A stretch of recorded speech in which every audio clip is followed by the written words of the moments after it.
No sé. Hola, hola, ¿qué tal? ¿Cómo están? Hola, hola. A ver, ¿cómo están? Bienvenidas. Buenas tardes, Betty, Midorian, Elizabeth, Franco, ¿cómo estás? Josie, Lucía, Karen, Janet, Shirley Espinosa, Jacqueline, María Vega, Mariela Vega, Rocío Valencia, Milagros Ángela, Josie Lucía, Lucía Horna, Franco Velorio. Bueno, acá me dicen que Franco Velorio aún no le llega la receta, pregúntale. Eso debe estar ya en tu correo. Igual está puesto aquí en el encabezado, pero igual ahí están averiguando. Buenas tardes con todos. Vamos empezando ya para acabar temprano.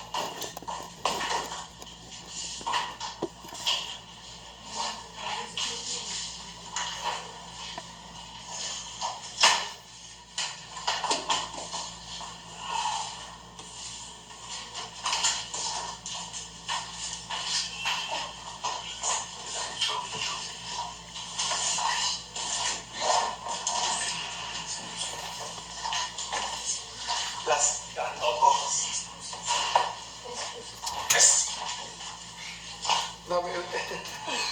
A ver, hola, hola. Bueno, empezamos nuevamente clases. Hoy por la mañana tuvimos clases también. Ahora nos conectamos con todos y saludamos a todos.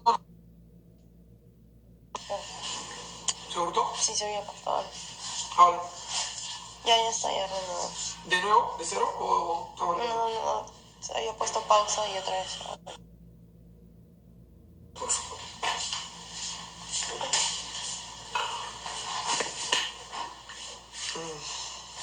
Gracias. Bueno, ¿cómo están ahí? Todos con muchas ganas, supongo, de aprender, de entrar a este nuevo mundo, como es la pastelería baja en calorías, regulada, yo siempre digo regulada en hidrato de carbono, en almidones, ricos en fibra, con otros tipos de azúcares, postres mucho más ligeros, que tengan más nutrientes. Entonces eso es parte de la formulación de la receta. Y para hacer esta formulación, lógicamente, nosotros hemos tenido que primero pensar o analizar cómo funciona cada ingrediente de este tipo de queques que hoy han elegido estudiar. En realidad, nosotros ya en la escuela hacemos un diplomado que es de pastelería saludable y baja en calorías, y hoy hemos cogido una porción de esos postres que ya nosotros desarrollamos muy a menudo acá, y ya las recetas que ustedes tienen ya están totalmente estandarizadas. O sea, ya le hemos quitado un poco de carga de almidón, le hemos restado un poco de carga de almidón, le hemos restado un poco de carga de grasas lácteas, le hemos restado azúcares tipo sacarosa, y le hemos puesto otro tipo de azúcares que ahora les contaré, y también a la vez le hemos aumentado fibra, le hemos aumentado proteína, le hemos aumentado vitamina, le hemos aumentado elementos como el magnesio, como el hierro, etcétera, etcétera. Entonces son recetas que están bien pensadas y que en el camino vamos a ir avanzando y conociendo. Primero vamos a hablar de la harina. Voy a hacer un poquito de introducción porque finalmente creo que me sabe un poquito mal a mí entrar de frente a hacer algo si no lo explico y al menos no lo pongo en contexto, puesto que creo que mucha gente necesita primero entender cómo es que los ingredientes funcionan, porque cuando tú ya aprendes cómo funciona cada ingrediente, puedes ser capaz de mover un poco la tuerca y de crear una propia receta, que puede ser para intolerantes a cualquier trastorno digestivo, no sea a la lactosa, a la fructosa, a la maltosa, al gluten, o simplemente incluso alérgicos al huevo, etcétera, o que no puedan consumir azúcares. Pero sí que es muy importante estudiar primero los ingredientes. Eso es muy importante. Y para eso, por ejemplo, acá hay algo que yo siempre he dicho, que La pastelería es una ciencia y es una ciencia muy exacta sobre todo, pero en la pastelería va de la mano mucho con la parte científica, porque finalmente si nosotros no investigamos qué hay detrás de los ingredientes, o sea, detrás de los gramos que aparecen como unidad de medida, pues simplemente a la hora de trabajar solamente obedecemos a un procedimiento y a una receta y no vamos a ser capaces de crear nada. Las moléculas en la pastelería. ¿Saben ustedes que en la pastelería como tal está llena de muchas moléculas y muchas de ellas son los hidratos de carbono, que los conocemos como los carbohidratos? Tenemos muchos almidones, tenemos muchos azúcares, tenemos muchas proteínas, tenemos mucha agua, que también son moléculas de agua, tenemos lípidos también, que son por lo general las materias grasas y parte de las proteínas que se encuentran en los huevos. Esto nos da también elasticidad, muchas veces nos da coagulación, nos da textura, etc. Todos estos ingredientes interactúan o actúan de una manera homogénea durante un producto. Por lo tanto, el primer componente que hoy quiero conversar un poco es de la harina. La harina como tal se obtiene, ustedes saben, del grano del trigo. Pero no solamente obtenemos harina del grano del trigo, podemos obtener harina de las legumbres o de las leguminosas, ¿verdad? Tenemos ahí muy buena harina. Podemos obtener harina de la cebada. No solamente obtenemos harina del cereal como es el trigo, sino también podemos conseguir harina como la harina de mandioca, la harina de patata y conseguir harinas de varios lugares. Entonces vamos a conocer qué son las harinas y cómo las harinas actúan en la pastelería para saber si es que qué puedo reemplazar uno de otro, porque seguro que voy a tener muchas preguntas hoy acerca de si le quito la harina y si le pongo tal harina. Entonces antes de ir ahí, prefiero primero conversar qué son las harinas, ¿ya? ¿Tienen algunos problemas para verme o es que eso es únicamente la señora Isabel Pedraza? A ver, me ponen ahí unas manitos si me están viendo o me están escuchando bien, es importante. ¿El alcohol, por acá? A ver.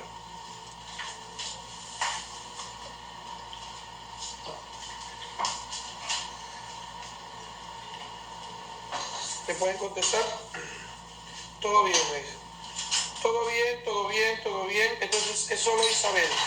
Isabel, te pido que te vayas a un lugar donde haya una buena recepción de wifi, ¿ya? Para no atrasar mucho la clase, por favor, y avanzar. Bueno, la harina es el ingrediente más usado en términos de textura. Eso es de ley. La harina siempre va a estar pendiente en una elaboración de pastelería, de panadería, de bollería. Siempre. Existen diferentes tipos de harina dependiendo de su función. Pueden tener la harina de trigo, del cereal de trigo, la harina de cebada. Pueden procesar harina que la pueden hacer hechas a base de la mandioca, a base de la patata, a base de cualquier tipo de cereal o legumbre. Todas esas harinas son válidas para la pastelería. Pero debemos identificar qué tipo de harina nos sirve para nuestro trabajo. Entonces, por ejemplo, las harinas nos sirven muy bien porque las harinas son ricos en carbohidratos complejos, que son finalmente granos molidos, ¿cierto?, que están envueltos en forma de carbohidratos o hidratos de carbono. Estos carbohidratos nos sirven mucho porque las harinas tienen como fuente principal, uno, de generar una estructura, pero también las harinas contienen mucha fibra, mucho almidón y mucha proteína. Sobre todo la proteína, que es la principal materia que sirve para enlazar todos los componentes líquidos, y al igual que los almidones. Por lo tanto, la harina nos va a dar, la proteína nos va a dar una muy buena estructura al producto, va a ayudar a absorber todos los líquidos, lo va a amalgamar muy bien y sobre todo va a interactuar con cada uno de los ingredientes. Nos dice por acá, lo que realmente nos importa para la elaboración, ¿ya?, de la harina es saber qué tipo de producto vamos a hacer. Por ejemplo, para hacer panadería usaremos la harina de pan, que tiene un alveograma de por lo menos una harina de pan, está clasificada por ceros. Y la vamos a encontrar entre un 11 a un 13% de gluten, ¿cierto?, de proteína, un 11 o 13%. Después van a encontrar la harina de pastelería, que es la que nosotros recomendamos para esto, se le conoce como harina de media fuerza y la vamos a encontrar entre un 8 a un 10% de proteína. Ustedes van a mirar en el empaque que tiene entre 8 y 10% de proteína y es una harina para la pastelería. Esa harina se denomina harina de media fuerza o harina floja. Y en algunos países se clasifica por ceros, que por lo general es la harina de 4 ceros. Esa harina es la que nosotros vamos a trabajar. Ahora, nos dice, hay dos tipos de proteína. La harina tiene dos tipos de proteína. Dentro de la harina hay dos tipos de proteína. Unas que se disuelven rápidamente, que por lo general son las solubles, y otras que demoran en disolverse o que se integran y se disuelven en el camino, que son las insolubles. Esto de la harina también nos contiene almidones, porque los almidones por lo general es el componente principal de la harina. El almidón es el componente principal de la harina y el almidón tiene una enzima que por lo general se convierte en azúcar a medida que va descomponiéndose en la integración de sus productos. Acordémonos que la harina, cuando usamos harina, la harina tiene almidones. Cuando ustedes cogen agua y cogen harina y juntan ambos, inmediatamente estos dos forman los almidones. Y estos almidones a la vez producen gliadina y gluteína. Pero también estos almidones se convierten en enzimas y estas a la vez se transforman en azúcares. Entonces es ahí donde también entendemos que la harina contiene algo de azúcar. Eso es cierto.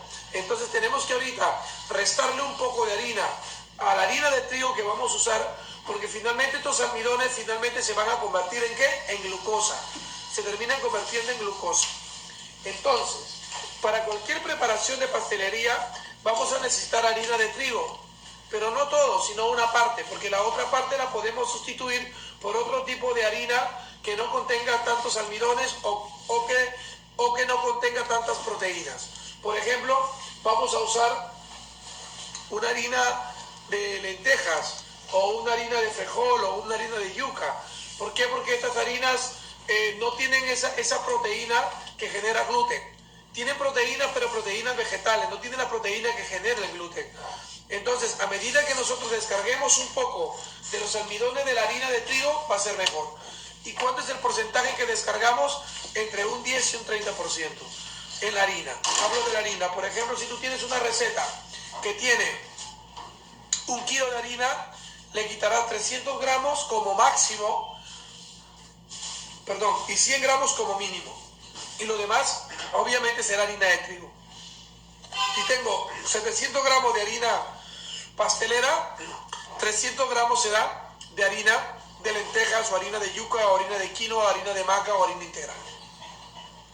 No puedes reemplazar todo por harina sucedánea. Estas harinas se llaman harinas sucedáneas. No lo puedes hacer porque finalmente las harinas sucedáneas no tienen la estructura que me da la harina de trigo, que eso es muy importante para la parte estética, es muy importante para la estructura. Por eso que no se puede reemplazar 100%. O sea, yo no puedo quitarle el kilo de harina, ponerle 1 kilo de harina de quinoa. Así no funciona la pastelería, porque la pastelería es equilibrio, tiene mucho equilibrio. Entonces, eso es muy importante entender. Yo ya le quité acá harina, ¿ya? Dame la receta. A todas mis recetas, y tienen obviamente otro tipo de harina. Si ustedes ven todas las recetas que tienen, estamos trabajando, por ejemplo, en el cake inglés tiene harina de arroz, que si bien es cierto tiene almidón de arroz, pero lógicamente no me genera el gluten.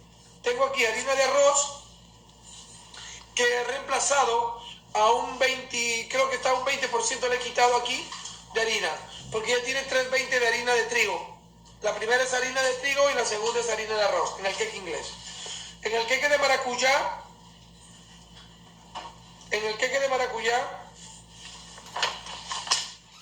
no tiene ninguna harina, sí tiene la maicena. La maicena, por si acaso, es una harina de maíz. Como es una harina de maíz o un almidón de maíz, pues también descarga todos los carbohidratos o descarga varios almidones o varias proteínas que tiene la harina de trigo. Por lo tanto, también nos está ayudando a descargar gluten. En el carrot cake estamos usando también maicena. para descargar un poco de gluten. ¿No llegaste a convertir la panela por... ¿Esta es la receta antigua, la de hoy? Está con panela, digamos, como de maldito la muerte. Fíjate, en el queque de maní, azúcar blanca. Vale, ¿esta es la receta? Sí. Azúcar blanca. Hemos corregido por... A ver, un ratito.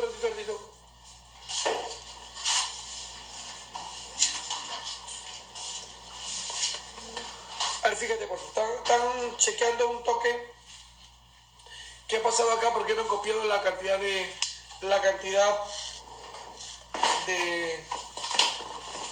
Si no, no hay problema, lo calculo acá, ¿ya?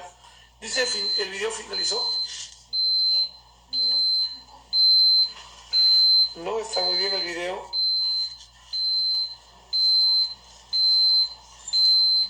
Sí, no ha puesto. Panela acá pide 190. ¿Sabes si es panela? Fíjate la receta original. Sí. Es panela 190. ¿El original? ¿O el corregido? El corregido, ya. No, entonces fíjate el antiguo, para saber cuánto es, porque si no, no puedo sacar el porcentaje. En todo caso, fíjate en el que copiamos que no es para diabéticos. Que diga panela, para ver cuánto es y en base a eso yo poder calcular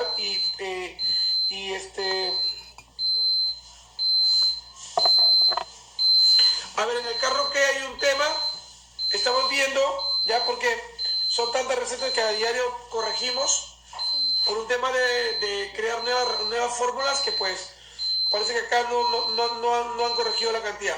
Acá pide en carro que hay panela 190. Por lo tanto, dime. El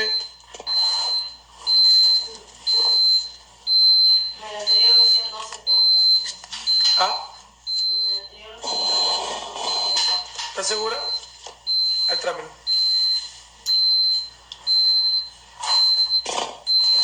¿Esto de cuándo es? ¿Qué plátano? Sí, pero nosotros no sacamos. Harina 356. ¿Panela cuánto dice? 270. Entonces esto está calculado, solo que acá no es panela, acá es malditol. 190. Y en maní y almendras, qué raro que le hayas puesto azúcar blanca. Con 137 gramos. Esto fue de Oreo, ¿no? Ándate Oreo.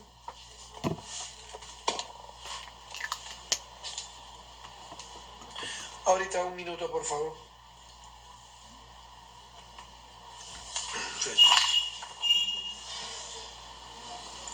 Vayan a Carrot Cake, borren panela y pongan malditol 190, ¿ya? En Carrot Cake.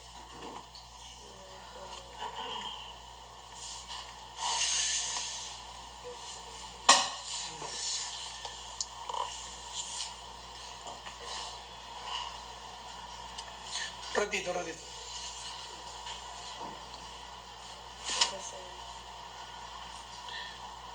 Harina, ¿cuánto es? Empieza con mantequilla, ¿cuánto? 148, que has hecho tú 3/4, creo, ¿no? Esta como 3/4. ¿Qué pide azúcar, cuánto? Azúcar 260.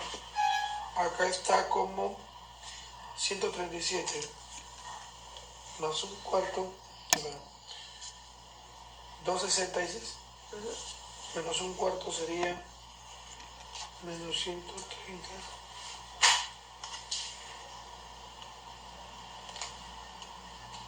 195. Está bien, ya está corregido, pero acá hay maltitol de los comidos. Sería corregido. Ya. Listo. Bueno, disculpe por favor. Van a corregir donde dice Carrot Cake. Panelas, en lugar de panela es maltitol, 190. Y en lugar de en queque de maní, pide 137 de azúcar, es maltitol también, ¿ya?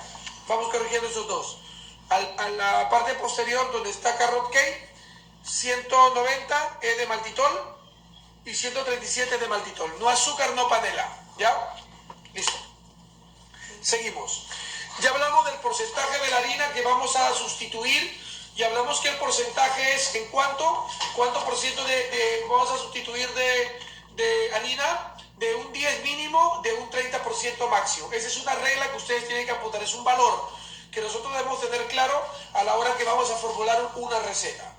Ya les expliqué, si yo tengo 1 kilo de harina y yo necesito quitarle 10%, le quito el 10% a la harina y le pongo harina de lentejas o harina de cualquier harina que no contenga gluten y que no contenga almidones. ¿Por qué? Porque eso me ayuda a tener menos cantidad de azúcares en la preparación, porque finalmente los almidones le dije que se convierten en glucosa.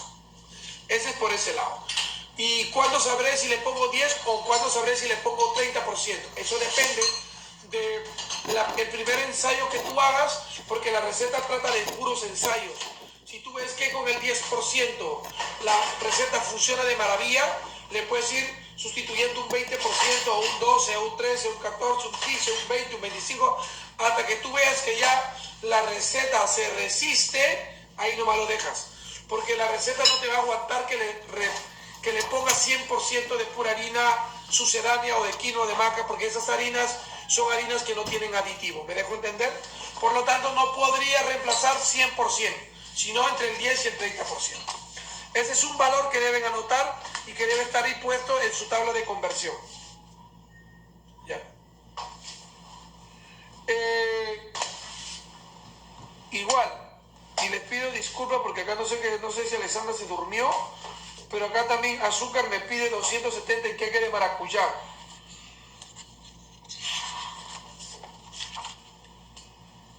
Ale, síguete queque de maracuyá, por favor, sí. Porque tienes 270 de azúcar y más que la mantequilla. Checa, por favor. Creo que eso no lo hemos sacado, porque me parece que tiene demasiado azúcar. Ya les comento ahorita cuando empecemos con queque de maracuyá. Bien, con respecto a la harina, podemos encontrar cualquier tipo de harina regional. Tiene la de maca, la de soja, la de quinoa, la de almendra, la de arroz, la harina de mandioca, de tarwi, de sachaich, cualquiera de ellas. Yo trabajo a un 30% o a un 10% dependiendo de la fórmula. Luego vamos a encontrar los azúcares, que es otra de las líneas muy importantes que nos sirve para poder definir qué queremos lograr con el producto. En el tema de los azúcares hay muchos, nos pasaríamos toda la clase hablando de azúcares, tanto azúcares de caña como azúcares tecnológicos. La verdad no acabaríamos nunca.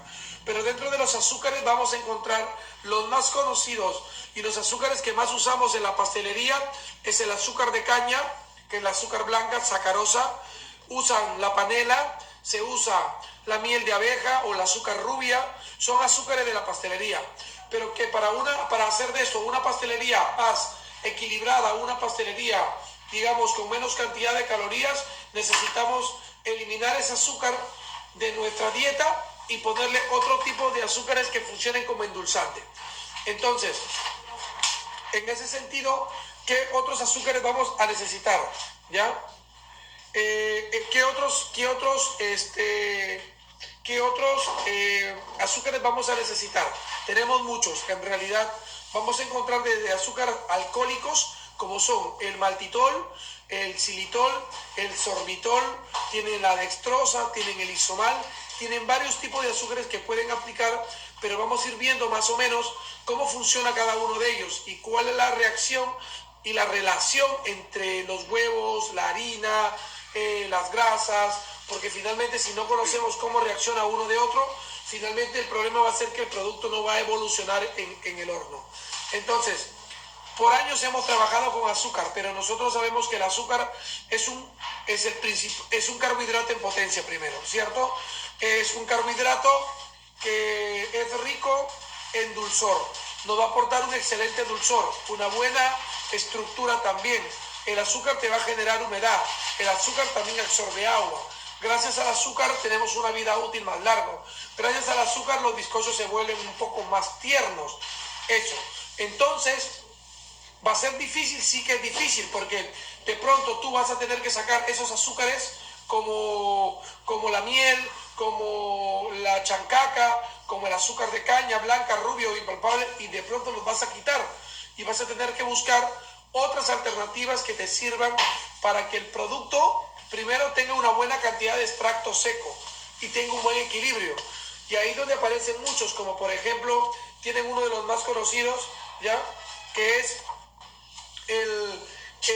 la stevia, que muchos hablan de la stevia, pero finalmente hemos llegado a la conclusión que la stevia no funciona en la pastelería porque únicamente se usa una pizca de stevia por el poder de dulzor que tiene, y va a haber una gran diferencia ante la cantidad de azúcar que representa una receta de un bizcocho. Ejemplo, un queque por lo general, hablando así en términos generales, usa más o menos un 30% de azúcar. Entonces, esa cantidad la reemplazaría solamente por 1% de stevia. Por lo tanto, hay una desproporción. Y cuando hay una desproporción, simplemente pues no va a haber equilibrio. Y eso hay que tenerlo claro. ¿Y por qué? Porque la stevia es un endulzante que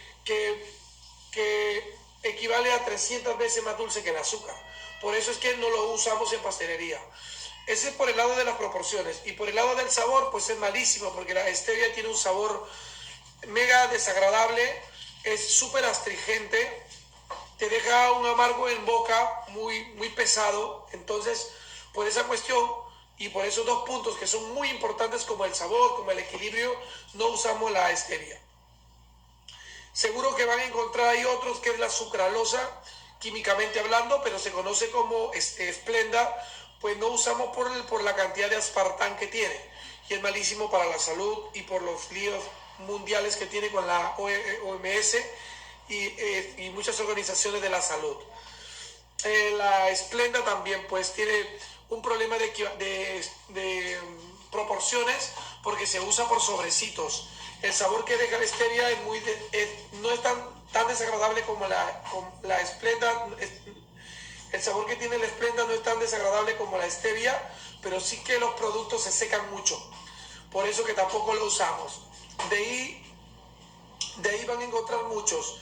Ahí veo que me ponen el eritritol. Honestamente, el eritritol nunca lo he trabajado. Lo he escuchado y no podría darle muchos alcances cómo funciona el eritritol. Yo prefiero trabajar con otros azúcares que a mí me dan muy buenos resultados, como son los azúcares de alcohol procedentes del maíz. Tienes ahí al maltitol, que se extrae de la hidrogenación de la maltosa. Tienes ahí al xilitol, que se extrae del árbol de agave. Tienes ahí al sorbitol también, que funciona súper para la pastelería. Y tienes ahí el isomal.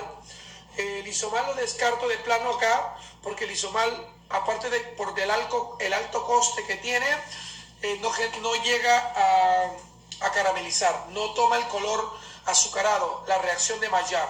Por eso que no pongo isomal en ninguna preparación. Podríamos usar dextrosa, muy bien, porque son azúcares del maíz. Pero ¿cuál es el problema del azúcar de maíz? Así como todo parece muy lindo, yo lo reemplazo uno por otro. No se trata de que el maltitol con el que voy a trabajar hoy ha venido para reemplazar el azúcar. No es así. Porque si esto fuese así, ¿cómo se llama?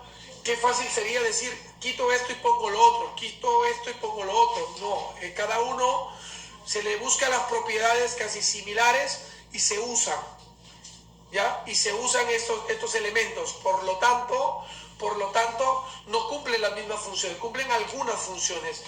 Todos los azúcares de alcoholes no son iguales que los azúcares de caña, para tenerlo claro.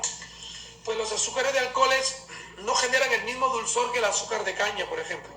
Ese es uno. Por lo tanto, los postres van a ser mucho más suaves.